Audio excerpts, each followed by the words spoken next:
معزز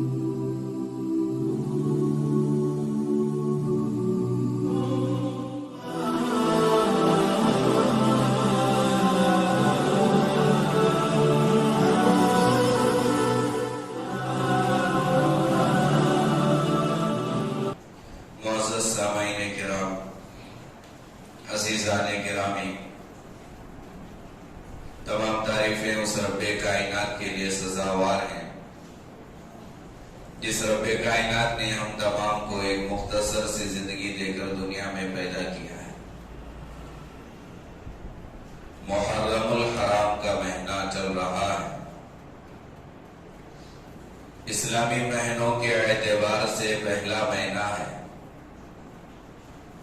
سال کی ابتدا، سال کی شروعات محرم سے ہوتی ہے۔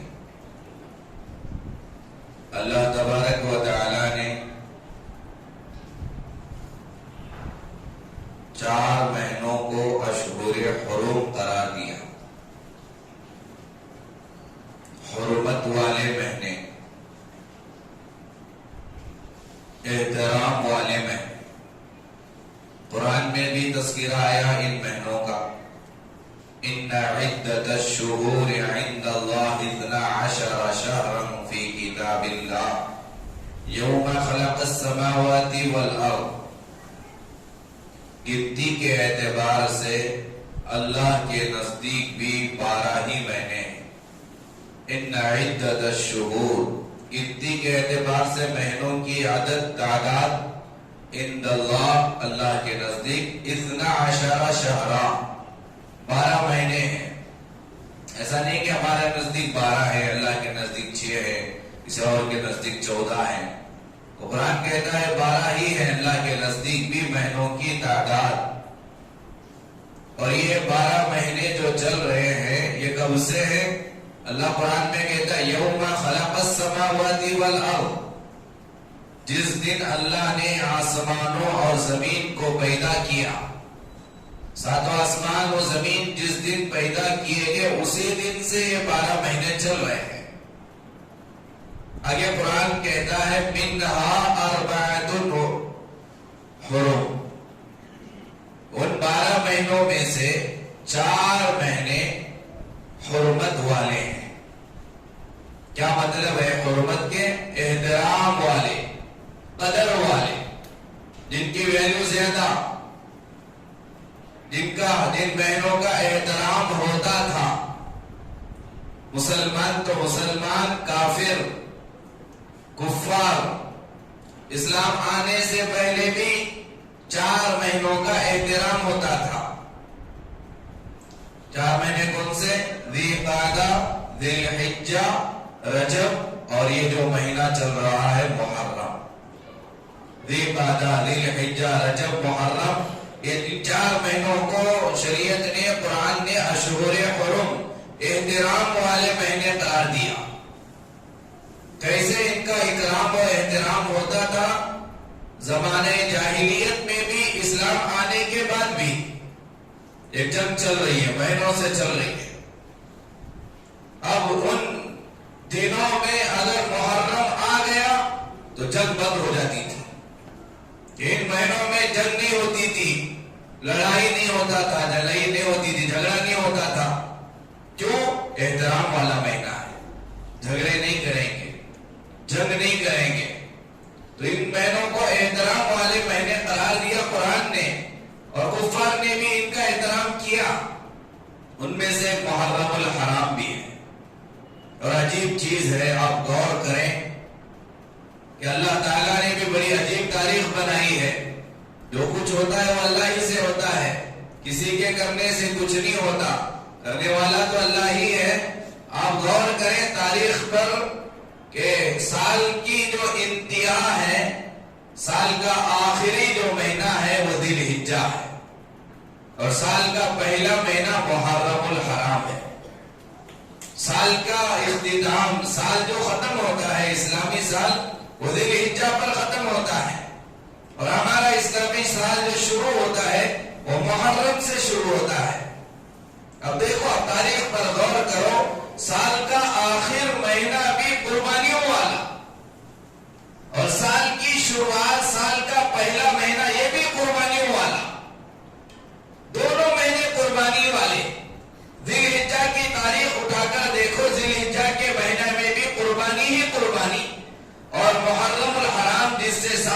شروعات، سال کی ابتدا، اسلامی مہینوں میں سے پہلا مہینہ، یہاں بھی قربانی وہاں بھی قربانی۔ ذی الحجہ میں حضرت ہاجرہ کی قربانی، حضرت ابراہیم کی قربانی، حضرت اسماعیل کی قربانی، مختلف قربانیاں آخر مہینے میں اللہ نے رکھی ہیں۔ ادھر سال ختم ہوا قربانیوں پر اور ادھر سال شروع ہوا قربانیوں سے۔ محرم میں بھی قربانی، کیسی قربانی؟ ادھر سال کی شروعات، پہلا دن سال کا 1 محرم۔ اب قربانی کیا ہے؟ خلیفہ ثانی حضرت عمر فاروق رضی اللہ عنہ کی شہادت ہوئی۔ اسلام کے دوسرے خلیفہ حضرت ابو بکر کے بعد جو خلیفہ بنے، جن کے تعلق سے اللہ کے نبی نے کہا لو کان بعدی نبی لکان عمر، میرے بعد اگر نبوت کا سلسلہ جاری رہتا، اگر کوئی نبی بن کر دنیا میں آنا ہوتا تو وہ سارے صفات نبوت والے عمر کی زندگی میں، عمر کی حیات میں ہے۔ عمر خلیفہ نہیں بلکہ نبی بن کر آتا۔ تو ایسا بڑا صحابی، سسور نبی، نبی کا جو سسر بنا اور جس نے پوری دنیا پر حکومت قائم کی، جس نے مسجدیں بنائی، جامع مسجد بنائے، جس نے مال غنیمت کا سسٹم کو صحیح کیا، جس نے چاررنگ عالم میں اسلام کے پھیلنے کا بڑا ذریعہ بنا، اس کی شہادت اگر کسی مہینے میں ہوئی ہے تو اسی مہینے کی پہلی تاریخ کو ہوئی ہے۔ تو محرم کی ابتدا، محرم کی شروعات، سال کی شروعات وہ بھی قربانیوں سے ہوئی۔ اور یہی وہ مہینہ ہے جس مہینے کی 10 تاریخ کو نواسہ رسول، فاطمہ کا لخت جگر، علی کا لاڈلا، نبی کا پیارا نواسہ حضرت حسین رضی اللہ عنہ کی شہادت بھی اسی مہینے میں ہوئی۔ تو سال کا آخر مہینہ بھی قربانیوں والا، سال کا شروع مہینہ بھی قربانیوں والا، یہ دونوں مہینے، سال کا آخر، سال کا شروع، یہ دونوں قربانیوں والے مہینے مجھے اور آپ کو یہ سبق دیتے ہیں، مجھے اور آپ کو یہ بتا رہے ہیں، مجھے اور آپ کو یہ سکھا رہے ہیں کہ قربانیوں ہی سے دین پھیلتا ہے۔ خواہشات پر زندگی گزارنے سے دین زندگی میں نہیں آتا۔ قربانی جتنی دو گے اتنا نام بلند ہوگا، اتنا درجے بلند ہوں گے، اللہ اتنا راضی ہوگا، دعائیں قبول ہوں گی، اللہ تبارک و تعالیٰ تمہاری ہر بات کو سنے گا، مانے گا، حکومت تمہاری آئے گی۔ شرط یہ ہے کہ تمہیں قربانی دینا پڑے گا، اسلام پر مر مٹنے کے لیے ہمیشہ تیار رہنا پڑے گا۔ یہ مہینہ ہمیں سب سے پہلا سبق دیتا ہے۔ یہ وہ مہینہ ہے جس کی پہلی تاریخ بھی قربانی والی، جس کی 10 تاریخ بھی قربانی والی۔ سیدنا عمر فاروق رضی اللہ عنہ کی شہادت بھی اسی مہینے میں ہوئی، نواسہ رسول سیدنا حضرت حسین رضی اللہ عنہ کی شہادت بھی اسی مہینے میں ہوئی۔ لمبا طویل واقعہ ہے۔ حضرت عمر فاروق کی زندگی کو بیان کرنا شروع کیا جائے کتنے جمعے چلے جائیں گے پتہ نہیں۔ حضرت حسین کی زندگی کو بیان کرنا شروع کیا جائے پتہ نہیں کتنے جمعے میں بیان کرنا پڑے گا۔ مختصر عرض کرنا یہ ہے کہ یہ مہینہ محرم کا مہینہ حضرت حسین کی شہادت سے ہمیں کیا سبق لینا چاہیے، وہ تھوڑا ہم غور کریں، فکر کریں، پھر اس کے مطابق زندگی گزارنے کی کوشش کریں۔ حضرت امیر معاویہ رضی اللہ عنہ کے انتقال کے بعد زندگی ہی میں حضرت امیر معاویہ اپنے بیٹے یزید کو خلیفہ بنائے تھے، اور حضرت امیر معاویہ کی حیات میں، زندگی میں یزید نیک تھا، صوم و صلاۃ کا پابند تھا۔ میں ہسٹری، تاریخ مختصر آپ کو عرض کروں۔ حضرت حسین کی شہادت کیسے ہوئی، حضرت حسین کو دھوکہ کیسے دیا گیا۔ حضرت امیر معاویہ کے انتقال کے بعد، شہادت کے بعد، ادھر یزید کوفہ میں خلیفہ بنا، امیر بنا۔ اب اس نے جتنے گورنر تھے سارے گورنروں کو خط لکھا کہ میرے نام پر، میرے اوپر بیعت کرنے کر لو لوگوں کو۔ اور اس وقت میں مدینے میں جو گورنر تھا وہ ولید تھا، ولید کو بھی اس نے خط لکھا کہ مدینے کے لوگوں کو کہہ دو کہ یزید پر بیعت کرے، یزید کو خلیفہ مانے۔ اور خط میں اس نے لکھا خصوصاً یہ جو 4 صحابہ ہیں بڑے بڑے مدینے میں، ان سے بھی کہہ دو کہ وہ یزید کو خلیفہ مانے اور یزید پر بیعت کرے. ولید کو خط آیا اور یہ جو 4 صحابہ مدینے میں بڑے قسم کے تھے، ایک حضرت عبداللہ ابن عمر اور دوسرا حضرت عبداللہ ابن عباس اور تیسرا حضرت عبداللہ ابن زبیر اور چوتھا حضرت حسین رضی اللہ عنہ. عبداللہ ابن عمر، عبداللہ ابن عباس، عبداللہ ابن جعفر اور حضرت حسین رضی اللہ عنہ، یہ 4 بڑے قسم کے صحابہ مدینے میں تھے جن سے کہا گیا کہ یزید کو تم اپنا خلیفہ مانو. ولید نے کہا کہ بیعت کرنا پڑے گا، یزید کو خلیفہ ماننا پڑے گا. ان چاروں نے کہا کہ ہم مشورہ کریں گے، مشورہ کر کے تم سے کہیں گے بیعت کرنا ہے نہیں کرنا ہے، خلیفہ ماننا ہے نہیں ماننا ہے. مختصر عرض کرنا یہ ہے کہ جب رات ہوئی، حضرت عبداللہ ابن جعفر حضرت حسین خلیفہ ماننے کے لیے تیار نہیں ہوئے، مدینے سے مکے کی طرف روانہ ہو گئے. مدینہ چھوڑنا انہوں نے پسند کیا، مدینے میں رہنا انہوں نے پسند نہیں کیا، مکے کی طرف روانہ ہوئے. حضرت حسین حضرت عبداللہ ابن جعفر رضی اللہ عنہ اب ادھر آئے مکہ. جیسے ہی مکے میں یہ دونوں صحابی جو بڑے قسم کے تھے، ایک نواسہ رسول ہے اور ایک عبداللہ ابن جعفر ہے، جیسے ہی مدینے سے مکہ آئے، مدینے کے لوگ آگے بڑھ کر عبداللہ ابن جعفر کے ہاتھ میں بیعت کی. کہا عبداللہ ابن جعفر کو ہم تمہیں خلیفہ مانیں گے، ہم تمہارے ہاتھ میں بیعت ہوں گے، ہم یزید کو خلیفہ نہیں مانیں گے، ہم خلیفہ آپ کو تسلیم کریں گے. عبداللہ ابن جعفر کے ہاتھ میں لوگ بیعت ہونا شروع کیے اور حضرت حسین رضی اللہ عنہ بھی مدینے میں مکے میں ہے، ساتھ میں عبداللہ ابن جعفر کے. ادھر کوفہ والوں کو معلوم ہوا حضرت حسین حضرت عبداللہ ابن جعفر یزید کو خلیفہ نہیں مان رہے، لہذا وہ خلیفہ ماننے سے انکار کر کے مدینے سے مکہ آئے ہیں. تو کوفہ والے حضرت حسین کے نام خط لکھنا شروع کیے.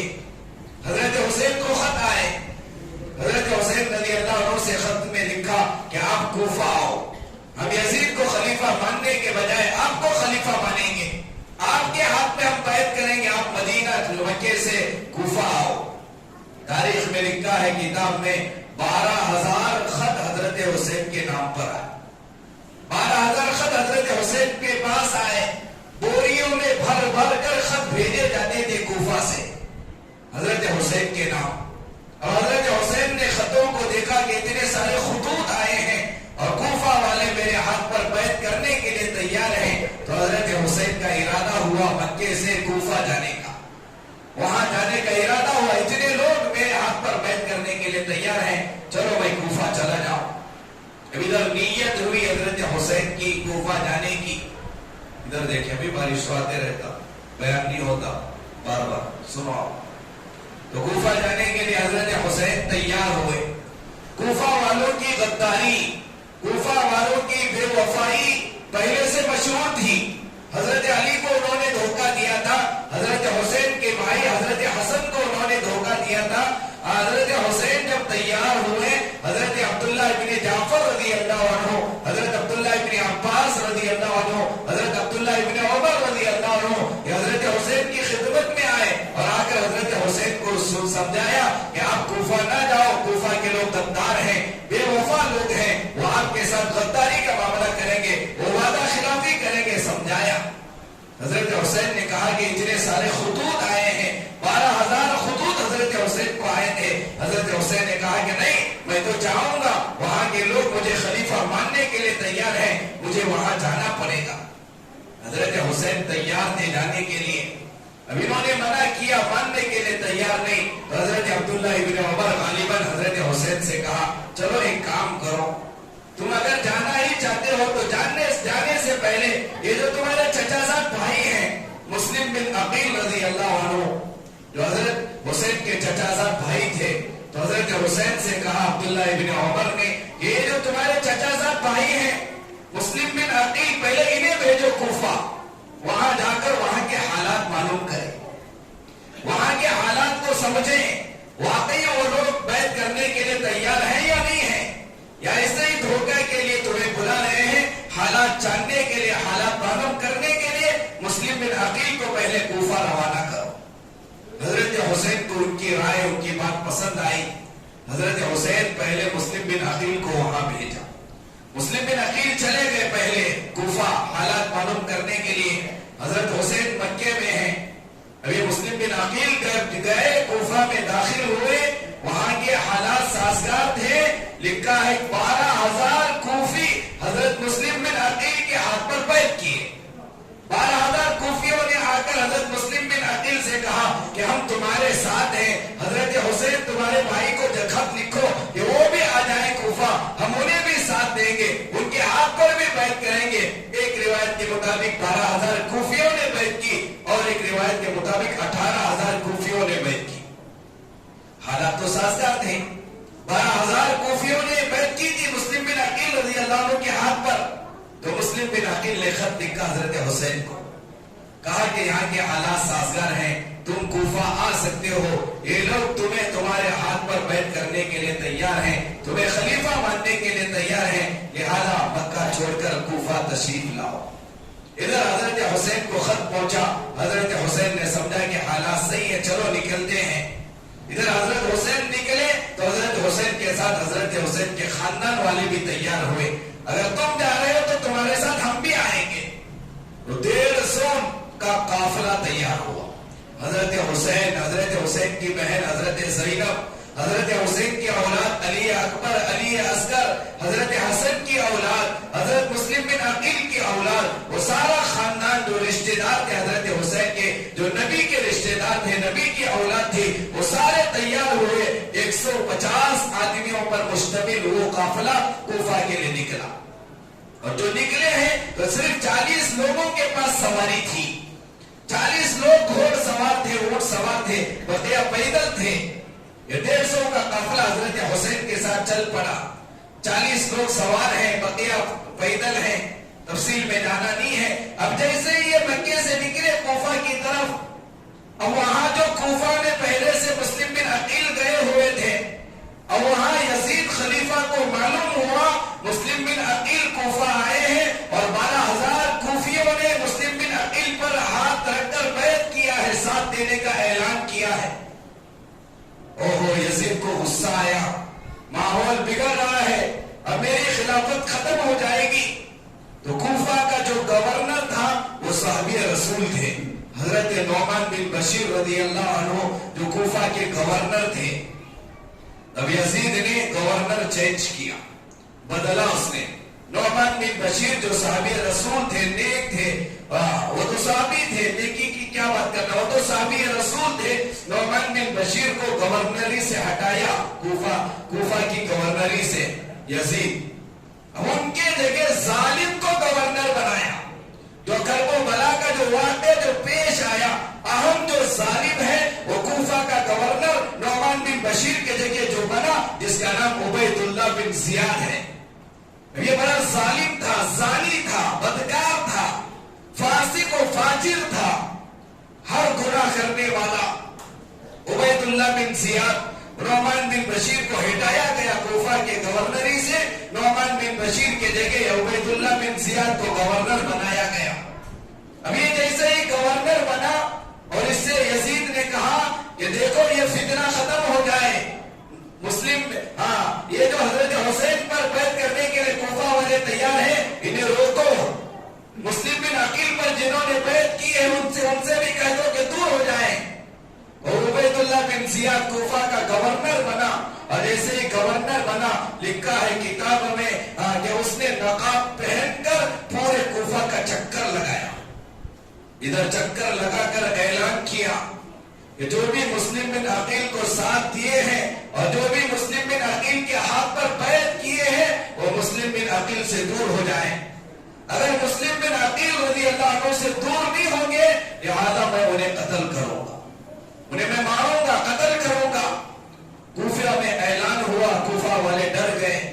مسلم بن عقیل کو ساتھ دینے کے بجائے جو لوگ ہاتھ پر بیعت کیے تھے وہ دور ہونا شروع کیے. لکھا ہے کتاب میں پہلے دن ظہر کی نماز میں حضرت مسلم بن عقیل رضی اللہ عنہ کے ساتھ جو کوفہ والوں نے نماز پڑھی, 18,000 کوفیوں نے نماز پڑھی تھی. اور دوسرے دن جب نماز کا وقت آیا, 18,000 سے کوفہ والوں میں سے 6,000 کٹ گئے, 12,000 نماز پڑھے, 6,000 لوگ بے وفا نکلے. اور ایسے ہی تیسرے دن,